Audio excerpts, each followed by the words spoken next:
fact, Google this one up. You like to Google things while I'm talking. Google up for your audience to see here, and I'll even shut up and let you play the clip. It's great. Hey, everybody, and welcome back to Divulgence. Hope everyone's doing good today. Today, I welcome an author as well as a fellow truth seeker.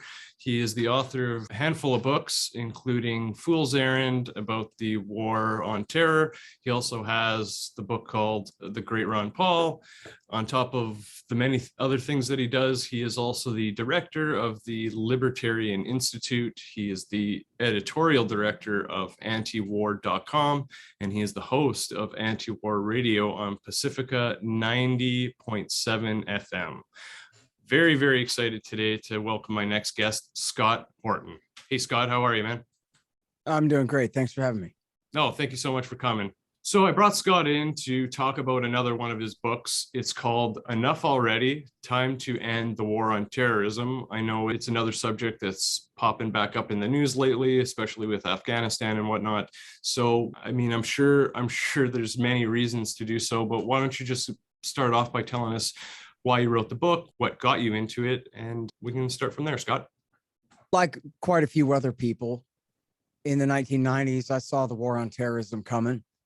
And, I was, more of like a New World Order conspiracy guy back then. So I believed at the time, and this is not my position now, but I believed at the time that bin Laden probably just worked for the CIA and that his whole war against the United States was really a put on, essentially, because, of course, there were so many interests in America were looking for a new enemy. The thing of it is, I think it really is actually simpler than that, where it's much more of a case of bootleggers and Baptists, where the people on the other side of this terror war, they have their own reasons for doing what they're doing against the United States. And just so happens that their interests, as they wisely saw, coincided with the interests, not of the American people and the American nation, but with the interests of the people in power in this country. So, in other words, if you take a look at not just September 11th, but the decade worth of Al-Qaeda attacks against the United States before that, the purpose of these attacks was to try to provoke an overreaction in order to get the Americans essentially to make the same mistake that the Russians did in bogging themselves down in Afghanistan, leading themselves to bankruptcy, and ultimately forcing a collapse of the empire in general, so that then they can wage their local revolutions, as happened in Afghanistan after the Soviets left, across the region.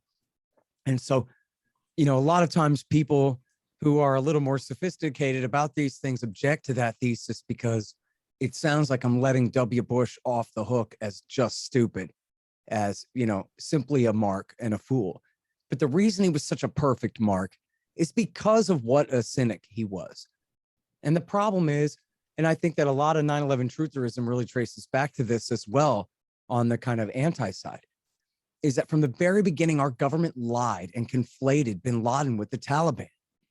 So it just sounded so crazy that a bunch of cavemen from the town of Bedrock and these crazy hillbillies from Nuristan province in far eastern Afghanistan somehow have it out for us because of how free we are and want to kill us and all of this stuff. It just sounds so crazy. But the reality is Al-Qaeda was not the Taliban. Al-Qaeda was not from Afghanistan at all. Al-Qaeda was led by extremely sophisticated and worldly and educated and wealthy Saudis and Egyptians. And its two main leaders, bin Laden and Zawahiri, one was the son of a billionaire, essentially the Halliburton of Saudi Arabia is the bin Laden group. And of course, had traveled the world and so forth in the past. And his partner, Ayman al-Zawahiri, the leader of Egyptian Islamic Jihad, was a heart surgeon from Cairo, which, might as well be Paris to the people in Helmand province, right? To the Taliban types. So these people knew what they were doing. They were not cavemen from the town of Bedrock. They knew exactly what they were doing, and they knew exactly what kind of cynics they were dealing with in the form of George Bush and Dick Cheney, and for that matter, the neoconservatives. And, bin Laden's son gave an interview to Rolling Stone magazine in 2010 when bin Laden was still alive. And he says, in the year 2000, when Bush was elected, my father was so happy. He said, here is a president who will attack, who will break the bank and break the country, right? And so Now go back to the 1980s. This is when I was a kid, before you were born, I guess, when Jimmy Carter started backing the Mujahideen in Afghanistan in the summer of 1979. He did so for the express purpose of provoking the Soviets into invading Afghanistan.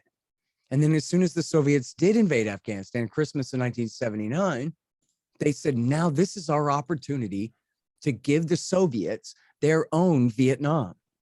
And America backed the Mujahideen, and including the Arab Afghans who traveled there to help them fight throughout the 1980s for that exact purpose. So all bin Laden was doing was that very same thing that our government had helped them do to the Soviets in the 1980s, and turn around and do it to us a generation later.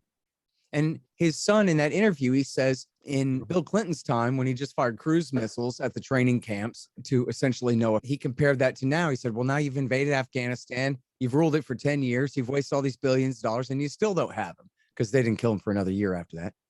And he says, in Bill Clinton's time, America was smart, not like the bull that runs after the red scarf.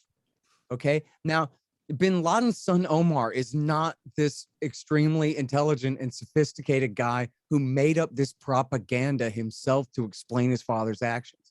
This is horse's mouth stuff. This is a guy telling you, well, what my dad told me was XYZ, right? It's as reliable of hearsay as you could find anywhere, right? And in fact, it's not even hearsay. It's testimony about what the guy told me. This is what he told me his motive was for what it was he was doing. So he didn't want Al Gore to win. He wasn't scared of the Republicans. Oh no, tough guy, macho Republicans. That was what he was counting on, was watch this. I'm going to slap this fake tough guy Republican right in the face in front of everybody. And then he's going to run and chase me with all his weapons and all his resources. And we'll give them their own Vietnam. Again, the Americans, what the Americans helped us do to the Soviets, we'll do it again to them. And in the book Fool's Errand and in the new one, Enough Already, I show plenty of evidence where bin Laden explained to his own friends and associates that this is what the plan was. And so you can either leave the easy way now and take this as a deadly warning that's time for you to leave, or you can leave the long way and the hard way when you have no choice and your empire's broken. And America chose plan B.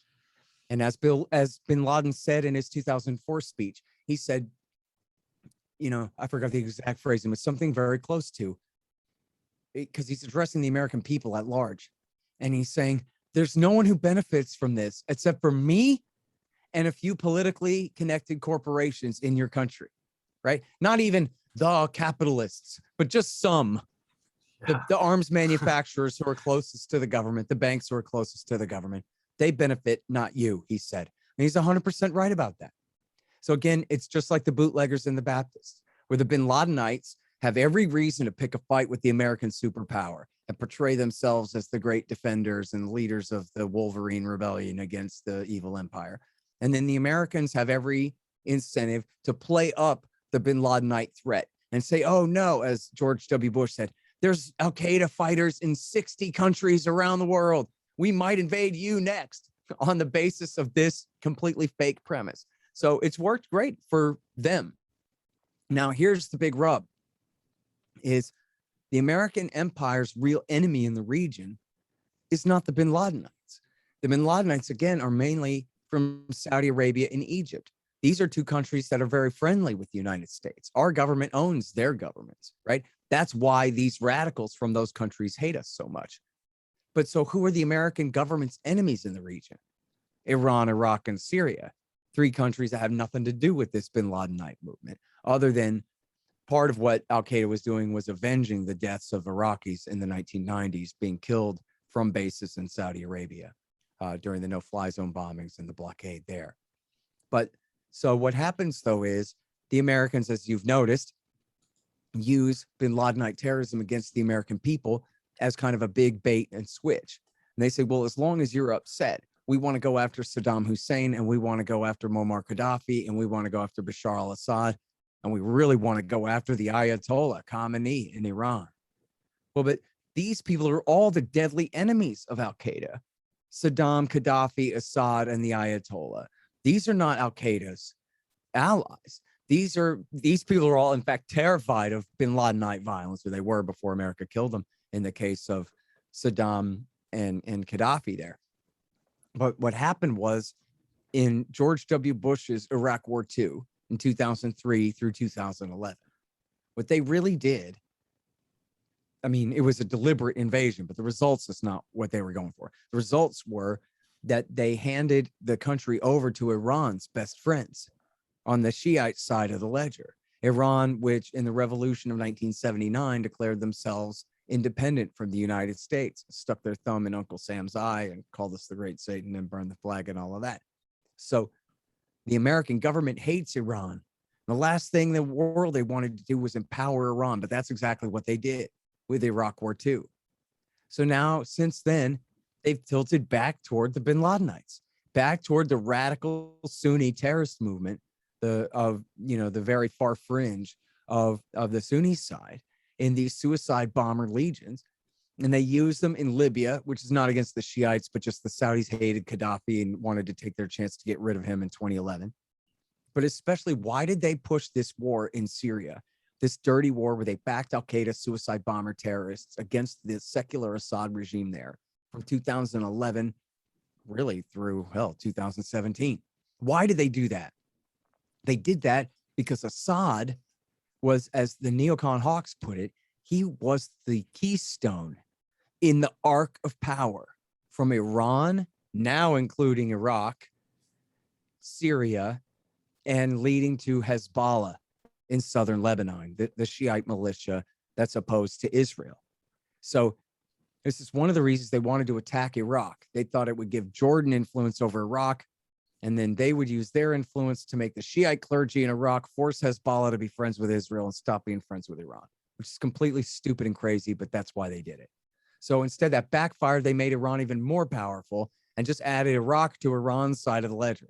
So then it became even more important for them to take out Bashar al-Assad in Syria, as he is, as they put it again, the keystone of that arc of Shiite power from Iran through Iraq, Syria, and to Hezbollah in southern Lebanon. So, but the point being, they were willing to support Al-Qaeda, suicide bomber, head chopper, madmen, Osama bin Ladenite terrorists in Syria. The worst part of the Sunni insurgency from the Iraq War, Al-Qaeda in Iraq, on the Syrian side of the line, Obama's government called them the moderate rebels, said they're the good guys, the heroes, protecting the country from their own government, which is exterminating all the civilians for fun, they said. And this led to the rise of the Islamic Caliphate. And so, this is no, trutherism. As I said, I was more of a New World Order kook back in the 1990s and all of that. Hell, I grew out of all that. But this isn't that. This is just true, right? The fact of the matter is that ISIS, what we call ISIS, that's just Al-Qaeda in Iraq. And they went from almost completely extinct, completely bankrupt and beaten down and run totally out of power in Iraq by the local Sunni tribes in the so-called awakening movement, beginning really, pardon me, in 2005, all the way through 2011. They had been crushed. Then here comes Barack Obama, not by the Americans, by local Iraqi Sunnis. Then here comes Barack Obama with the defibrillator paddles.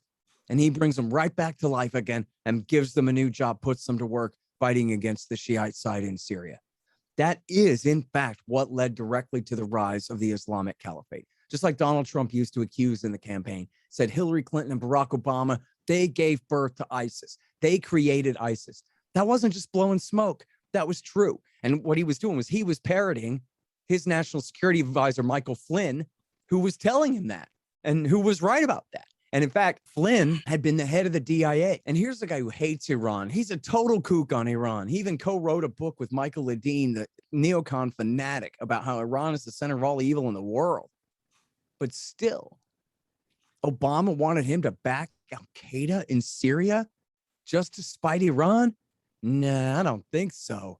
And so Michael Flynn, as the head of the Defense Intelligence Agency, was insubordinate to Obama's treason. And he was passing intelligence to the Germans to give to Bashar al-Assad to kill the CIA's Al-Qaeda terrorists on the ground. And it's all in Seymour Hersh's piece. It's on the tip of my tongue, the name of the article. Oh, I'm so sorry. I can picture it No, in my that's head, but okay. I can't read that. But anyway, search Seymour Hersh and Germans and Assad and intelligence. It'll come right up there. God dang it. I'm so sorry. No, no I'll find it. worries. Military to military. That's it. Oh, London okay. Review of Books, January 2016. Military to military. Got it. Michael Flynn, the neocon influenced fanatic who would help escalate and lose the war in Iraq and Afghanistan, could not be brought to commit treason, even to spite the Iranians when it came to Syria. And so was insubordinate. I love it. Insubordinate to Barack Obama's treason on behalf of the Al-Qaeda suicide bomber, murderers, terrorists, berserkers there. And that's the way American foreign policy goes. So that's the thing of it. It's a big bait and switch. And the problem is that the American people essentially don't know geography. Dick Cheney famously, or I don't know how famously anymore, but at one point, Dick Cheney, I think on Meet the Press, he said, Iraq is sort of the kind of general geographical near the epicenter of where this sort of thing originates from. In other words, I know you can't tell Iraq from Iran, from Syria, from Lebanon, from Saudi Arabia, from Iran, from Afghanistan. So it's just them Muslims over there, them radical Islamics. They're, trust me, I'll decide which ones need killing. You don't worry about discriminating between who's who and who's who. Again, from the very, very beginning, they conflated Al-Qaeda with the Taliban, and then immediately on conflated Al-Qaeda with Saddam Hussein's secular regime in Iraq. And, to this day with Al-Shabaab, Somalia, and with whoever they want to fight. When they're not fighting for Al-Qaeda, they use anyone who's a Sunni with a rifle anywhere as an excuse to expand the war against them. Yeah, no, I was gonna actually bring that up. Just the idea that it makes it easier for them to manipulate and make all these moves and whatnot, based on the fact that they just have the American people and citizens everywhere just have this flow of news about all these different countries, Iran, Iraq, stan this, stan that, and they start to lose track to the point where they're if they're not pulling out a map, which a lot of them are not, they lose track, and they might confuse one with another and just think, oh, this is old news, and oh, that already happened, or oh yeah, we knew that was going to happen. And meanwhile, they're pulling all these backdoor tricks, like you've just gone through so many different ones over the last few minutes, and it's just unbelievable. It's unbelievable. I would love if you could just for a few minutes speak a bit more to the birth of ISIS. Sure. Okay. So when America invaded Iraq in 2003, there was no such thing as Al-Qaeda in Iraq. And the guys who became the core of what became Al-Qaeda in Iraq later had this group called Ansar al-Islam up in the north of the country in Kurdistan, which is essentially a protected autonomous zone under an American no-fly zone protection regime. Saddam wasn't even really part of it at all. That was part of Colin Powell's speech to lie us into war. There's this guy Zarqawi in Iraq, which is a little vague, isn't it? Way outside of Saddam's reach in Iraqi, autonomous Kurdistan. And he's the nexus between Saddam and Osama. Well, he had told Osama bin Laden, no, I don't want to join your group. He had met bin Laden before, but he was not a part of Al-Qaeda. He wanted to focus on killing the king of Jordan, not fighting the Americans. He wanted, local revolution there. And then the whole thing about him being tied to Saddam was just an absolute lie. And they embellished this whole thing where Saddam had given him medical treatment in Baghdad, given him a fake wooden peg leg and all of this stuff. It's all made up crap by the neocons and by the Iraqi exiles who were working together to lie us into the war. Okay, none of that was right. But then once America invaded in 2003, and one of the first things they did was they outlawed the Ba'ath Party. And the country is a minority Sunni dictatorship where there were Shiite and Kurdish members of the Ba'ath Party, but essentially it was dominated by the Sunni tribes. And the Sunni Arabs in Iraq are a 20% minority. And then the Kurds are another 20% in the north. They're also Sunni, but they're Kurds, not Arabs. And, we're on the outs. And then there's the Shiites, who are the 60% super majority. And they're predominant in all the land east from Baghdad to Iran and down to Kuwait. And Baghdad at the time of the American invasion was very much a mixed city. But again, the country under the domination of the minority Sunni Arab tribes. So America comes in talking all this stuff about democracy. And then based on the denazification of Germany, which in fact was not even really complete when they did that, they said, we're going to de-Baathify the entire government. So that means anyone who's a member of the Baath party can never work in the government ever again. Everyone is fired. And that included the entire army.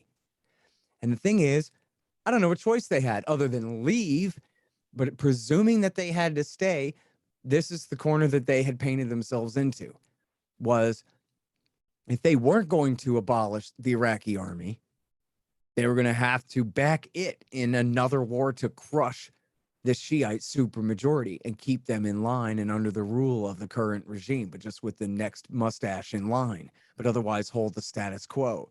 And they just couldn't do that for public relations reasons. They talked all this garbage about democracy and all of this stuff.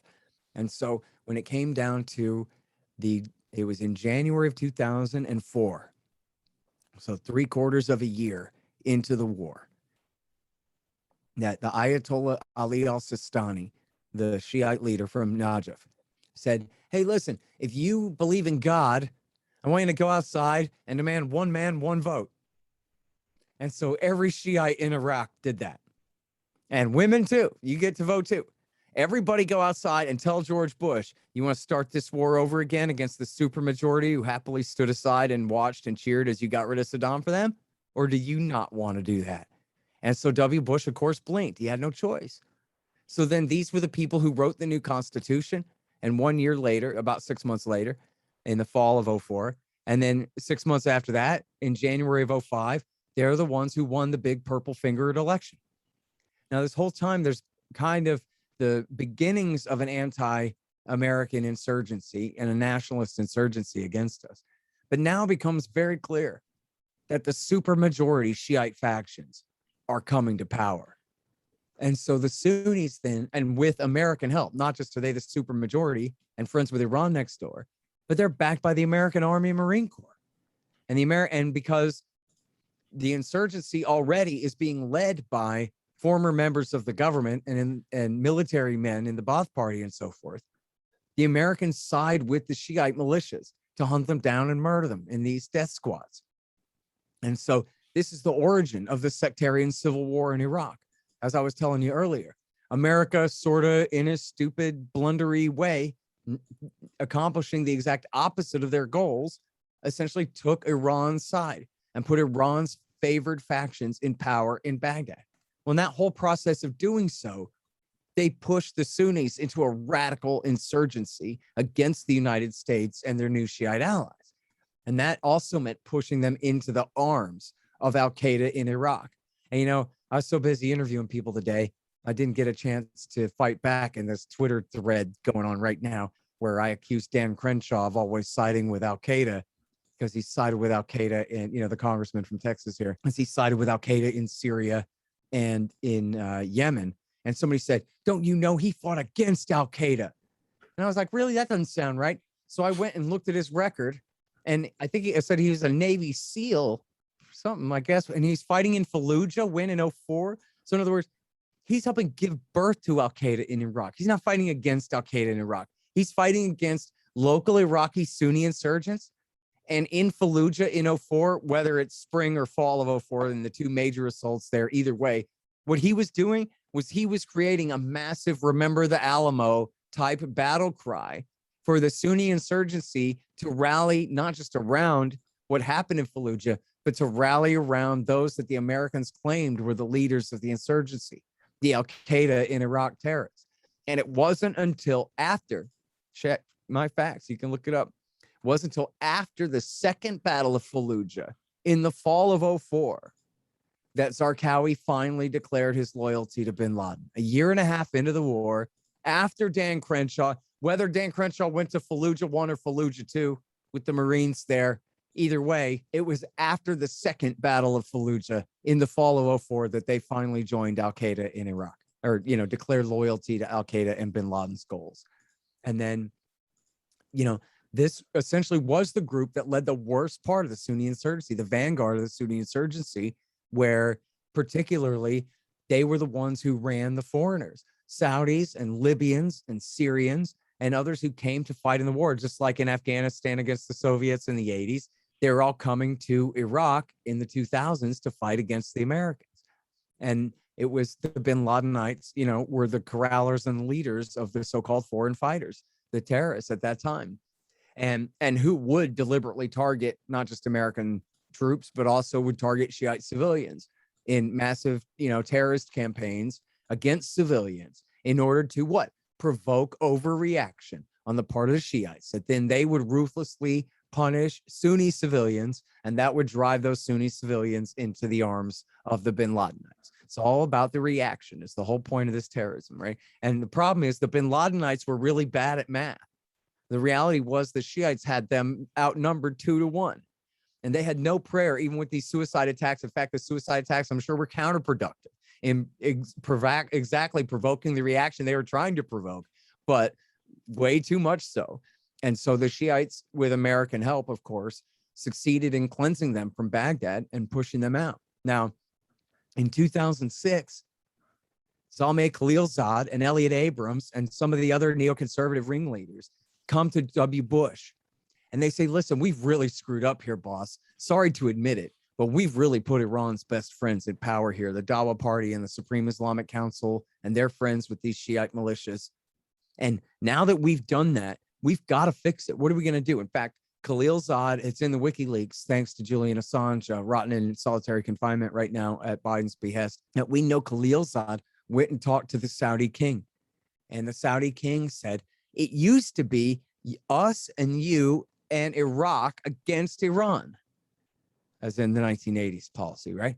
Now you have given Iraq to Iran on a golden platter. What are you going to do about it? Pardon me.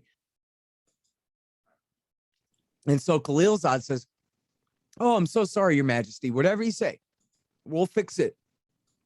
And now this is in the WikiLeaks, or pardon me, in against Seymour Hersh in the New Yorker magazine, March 2007.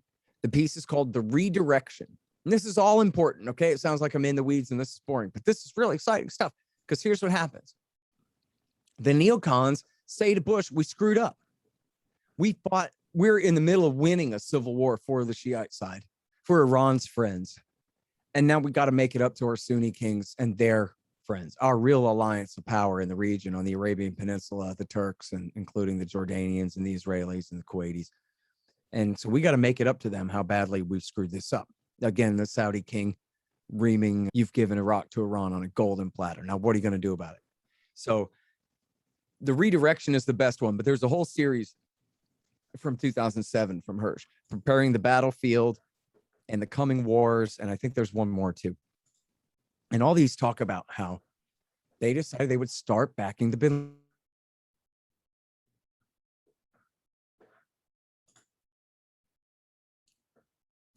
Oh, you froze up there, Scott. Oh, shit.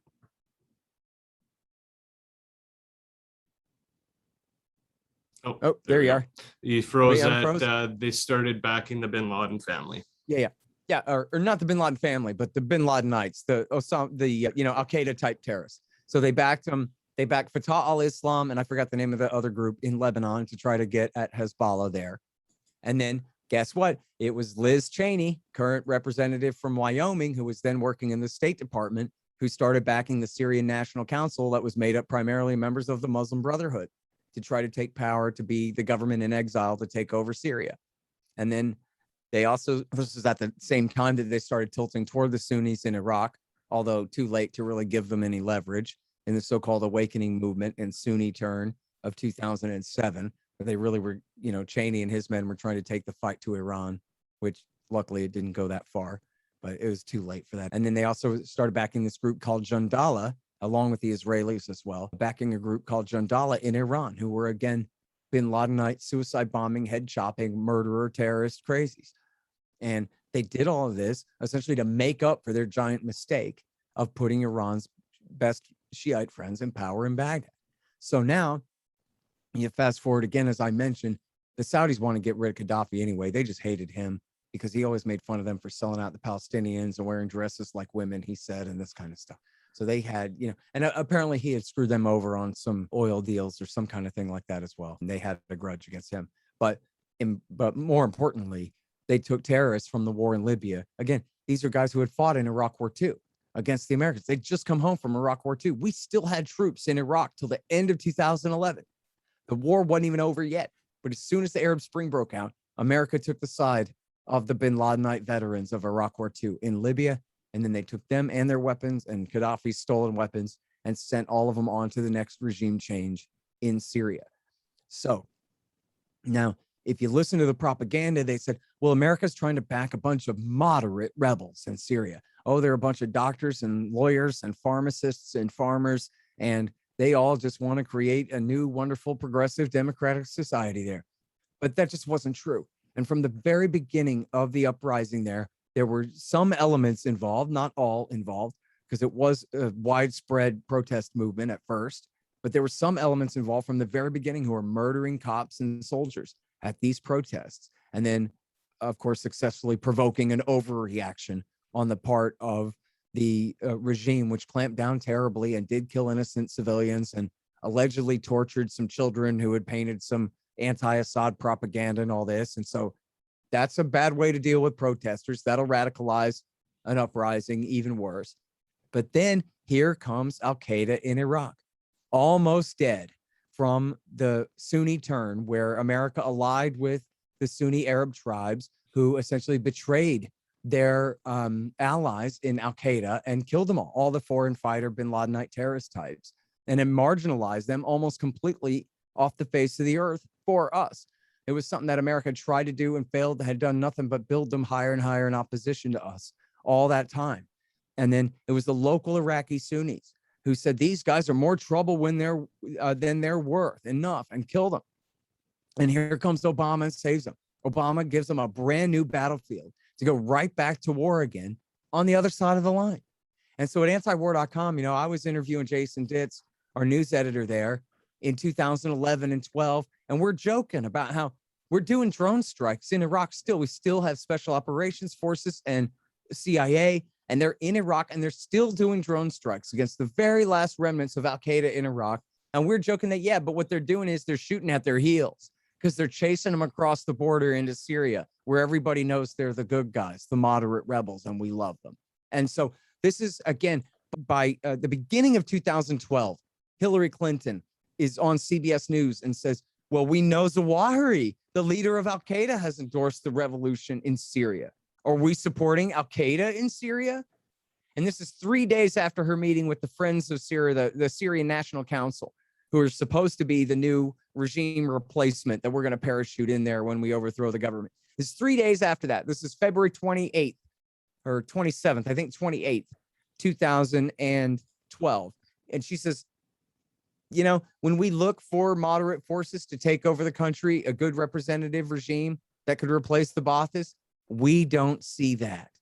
So she's admitting, one, we have nobody to replace the current regime with who aren't a bunch of terrorists. And two, when I say terrorists, I mean Ayman al-Zawahiri, the leader of Al-Qaeda since we killed his partner bin Laden a few months ago now. And in that case, not yet a year ago. And so she's saying right there, February of 12, why not to do this? And then she pushed for America to continue to do it all through the rest of that year. And 1 year later ran a piece in the New York Times attacking Obama for not giving her and David Petraeus and Leon Panetta the authority that they needed to do an even worse job of this.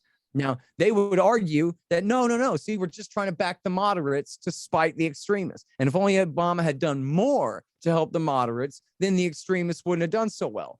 But that's just crazy. That's like saying, listen, we're helping Georgia in the Civil War against the North, but we're not helping South Carolina. Those guys are radicals, but we're just helping Alabama and Mississippi and Missouri, right? You get it. It's ridiculous.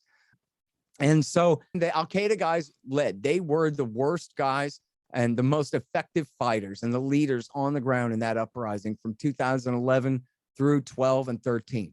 Now, spring of 2013, the Iraqi-dominated faction of Al-Qaeda in Iraq and Syria splits away from the Syrian-dominated faction of Al-Qaeda in Iraq and Syria, and in fact split away from Al-Qaeda altogether. And Baghdadi says that Zawahiri is not the boss of me anymore. He wants to keep fighting and fighting until the Americans are gone. I say, hell, the Americans are on my side in this one. I might as well go ahead and create my caliphate now. What are we waiting for? So he carves out and consolidates a state in eastern Syria. And the Assad government is too bogged down in the west of the country to do anything about it. And the Americans continue to pour in support like nothing is happening, no big deal. And so 6 months later, in January of 2014, they hoist the black flag over a government building in Fallujah, Iraq, just 30 miles west of Baghdad. And somebody asks Obama, hey, what's this, man? Where, you know, we're supporting the insurgency in Syria, but it looks like it's blowing back into Iraq, where, you know, Western Iraq is kind of wide open. The new Shiite supermajority government is pretty much happy to rule their own territory and leave the Sunnis kind of high and dry out there. So there's not really a monopoly on force in the west of Iraq to keep ISIS out. And Obama says, don't worry, just because somebody from the junior varsity puts on a LeBron James jersey, it don't make him the king or some kind of crap like that. So now, is Barack Obama just confused because Al-Qaeda in Iraq changed their name to ISIS? He thinks these are the new guys. These aren't the new guys. These guys have been a real problem for the Americans and their chosen allies in Iraq since 2004. They caused mass casualties. They were the worst part of the Sunni insurgency that killed 4,000 Americans. This isn't the junior varsity team. These are the bad guys. And then 6 months later, they roll right into Western Iraq. And everybody right now that hearing me say this is picturing the pictures because we've all seen them of the long convoy of Toyota pickup trucks of ISIS guys rolling into Western Iraq and sacking Mosul. Well, where'd they get all those trucks? They got them from Hillary Clinton and the State Department. This was part of the so-called non-lethal aid that the Americans were helping to coordinate on top of the very lethal aid that they were coordinating as well to give to the so-called moderate rebels. And ISIS had simply sacked all this material and taken it from them. And it was, I can't say with 100% certainty, but let's say 99% certainty that these are the same trucks they got from the Americans. And you might remember this, and people in your audience might remember. There was a guy who was a plumber from Corpus Christi, Texas, and his truck was pictured being driven by ISIS terrorists. In fact, add the words PRI to your search there and see what you find from before this. See, this is ABC News making excuses here. Go back and search PRI where you see Public Radio International, where they're bragging about giving all these trucks to these guys in the first place. It's almost certainly the very same trucks that the Americans had helped to provide to the so-called moderate rebels in Iraq that they used to invade and consolidate. And they created a state. They sacked not just Mosul, but they sacked Baiji and Tikrit and Fallujah and eventually Ramadi. And this was all made possible by one, H.W. Bush turning all of Western Iraq into Jihadistan, and then Barack Obama turning all of Eastern Syria into Jihadistan. And very importantly, I mentioned Michael Flynn there. When Michael Flynn was the head of the DIA in August of 2012, I'm proud to say you could have heard all about this on my show at that exact time too. But in August of 2012, the DIA published a memo predicting exactly this, saying America's allies in Syria, namely the Saudis and the Qataris, the Jordanians, and so forth, that what they want to see is an Islamist emirate in eastern Syria. And there's a real danger that that could blow back and that these Al-Qaeda guys could go back to their old haunts in Fallujah and Ramadi, and their old, battlegrounds from Iraq War II in Western Iraq. This is 2 years before it comes true that the DIA said that there's a huge danger that this could happen. And, not to plead, innocence or ignorance on the part of these people at all, but I think that there is sort of a weird kind of iron law bureaucracy here too, where at some point they have a decision where they say, listen, there are enough moderates there that we could back them, right? That's a good idea, don't you think? And then for whatever reason, the dynamics of the personalities in the room or whatever it is, maybe some information they have, they agree to that. Yeah, that's true. We could intervene, but only back good guys and not bad guys. But then once that's agreed upon, they won't revisit it for years even. even when, look, that's really not right. And I'm sorry if Sally gets her feelings hurt or whatever the problem is here, but we have to look at this. You know, we are bringing Al-Qaeda in Iraq back to life. In fact, the notorious Victoria Nuland put her name on, I love to cite it. It's from December of 2012, where the State Department officially says that al-Nusra is simply an alias. That's their words, an alias for Al-Qaeda in Iraq. Again, Al-Qaeda in Iraq, in Syria. The bad guys from the last war are the heroes in this one. And there were people in the government who tried to hedge their bets about this. In fact, Google this one up. You like to Google things while I'm talking. Google up for your audience to see here, and I'll even shut up and let you play the clip. It's great. It's Ben Swann interviews Barack Obama. See if you can find that. Yeah, about right there. The people had. A judge earlier this year issued that the administration couldn't use those powers because it's it'll be right after this. So why are the government's own lawyers fighting that judge's order, the injunction in particular? Can you hear it, Scott? Well, look, the basic principle I can hear it. Go ahead. is number You one, can turn it my up a first little. job is to keep the American people safe. Number two, we've got to do it in a way that respects our values and our traditions of rule of law. That's why I ban torture. That's why I've argued that we should actually close Guantanamo.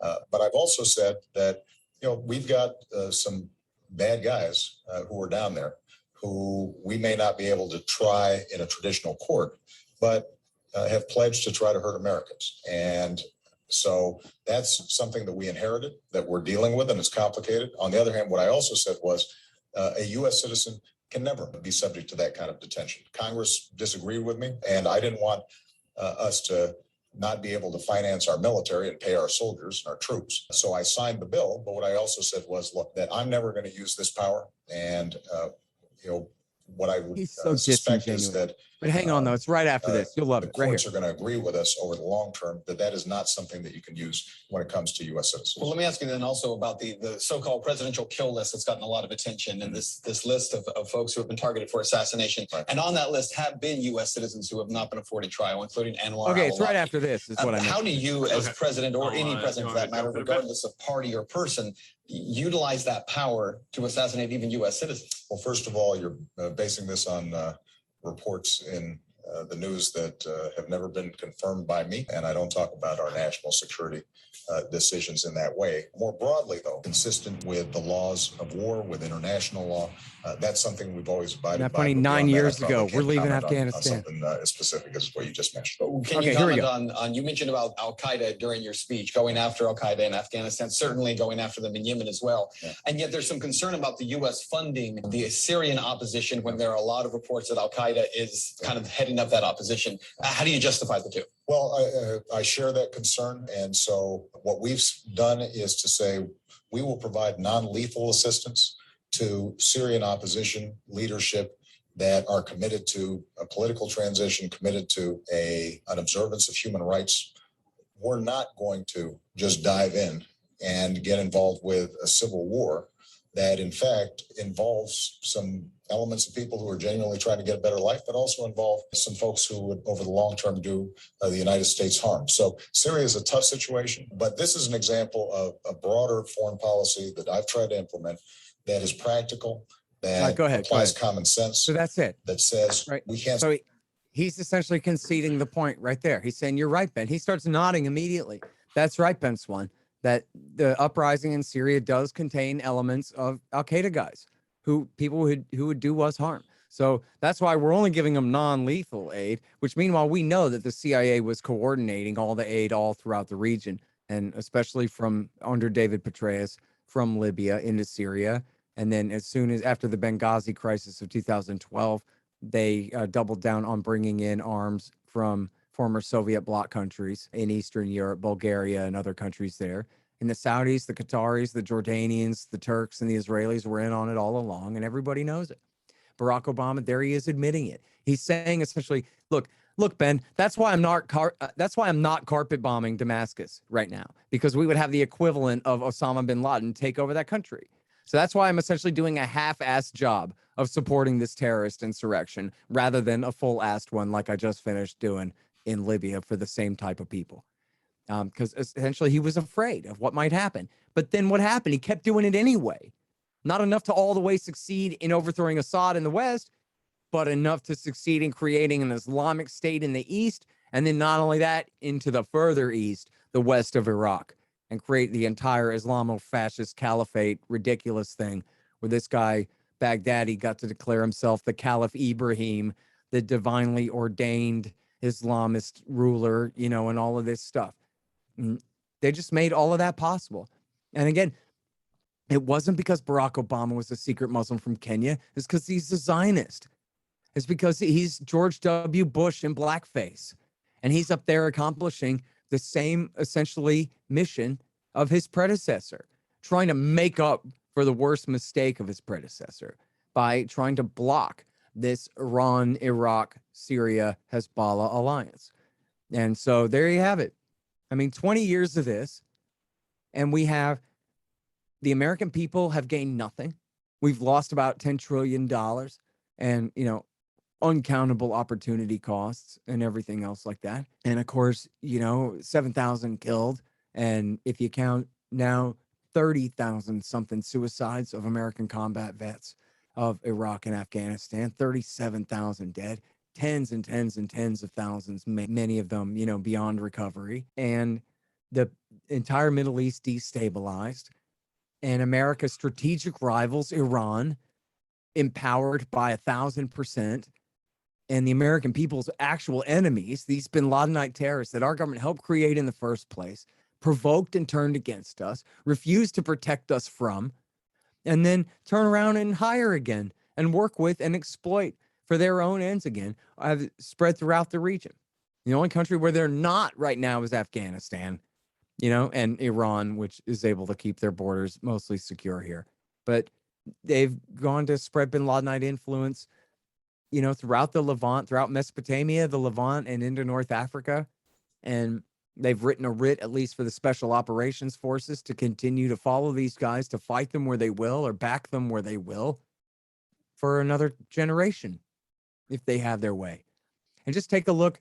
And, oh, I'm sorry, I got to go right after this, but take a look at the war in Yemen, where we were fighting against Al-Qaeda in the Arabian Peninsula. These are the guys that did the USS Cole attack, the Khobar Towers in '96, the USS Cole, but they also tried to blow up the plane over Detroit with the underpants bomb on Christmas Day 2009. They did the Charlie Hebdo attack and a couple of these other attacks in France and in Belgium. These are some serious ass, really dangerous Al-Qaeda guys, not just to put on, but really dangerous guys. And then, so what does Obama do? He starts a war with them in 2009. That does nothing but backfire. They grow more and more powerful. But then in 2015, he turns around and he takes Al-Qaeda's side. Why? I know you could guess, but I don't have time.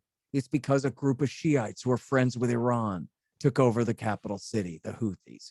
And America, the American government hates Iran and the Shiites more than they hate Al-Qaeda that knocked the towers down and hit the Pentagon and helped kill 4,000 out of the 4,500 Americans who died in Iraq War II. They don't give a damn about us.